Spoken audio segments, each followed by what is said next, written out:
کام لوگوں کو دو طرح سے مار رہے ہیں. کچھ ایسے لوگ جو اپنے کام کو سر پہ سوار کر لیتے ہیں، وہ بھی لوگ مار رہے ہیں، اور کچھ ایسے لوگ جو اپنا کام کرنے نہیں چاہتے اور اپنے کام نہ کرنے کے لاکھ بہانے بناتے ہیں، وہ بھی مار رہے ہیں. جو لوگ اپنے کام کو سر پہ سوار کرتے ہیں، اصل میں وہ اپنا ذہنی سکون ختم کر دیتے ہیں، اپنی لائف کو ڈسٹرب کر دیتے ہیں. ان کا کام ختم ہونے کا نام ہی نہیں لیتا. جو لوگ اپنے کام کو کرنا نہیں چاہتے، لاکھ بہانے بنا رہے ہوتے ہیں، اصل میں وہ بھی اپنی صلاحیتوں کو ڈیمیج کر رہے ہوتے ہیں اور اپنی لائف میں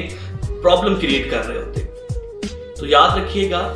کوئی بھی ہم کام کر رہے ہیں یا ہم کوئی جاب کر رہے ہیں، کوئی اپنا بزنس کر رہے ہیں، تو ضروری نہیں ہے کہ اس کے اندر 100% ہماری اس میں مرضی شامل نہیں ہوتی، لیکن ہمیں پھر بھی وہ کام کرنا پڑتا ہے. تو اگر آپ اپنے کام میں اپنی لائف کو بہتر کرنا چاہتے ہیں، اپنے کام کو بہتر کرنا چاہتے ہیں، تو اپنے کام کے ساتھ آپ کا وہ اس میں آپ کی مرضی شامل ہے یا نہیں، اپنے اس کام کے ساتھ کوئی ایک ایسا مقصد جوڑ لیں، کوئی ایک ایسا معنی جوڑ لیں جو آپ کی ذات سے، آپ کے پیسے سے، آپ کی دولت سے بالا تر ہو، تاکہ آپ اپنے کام کو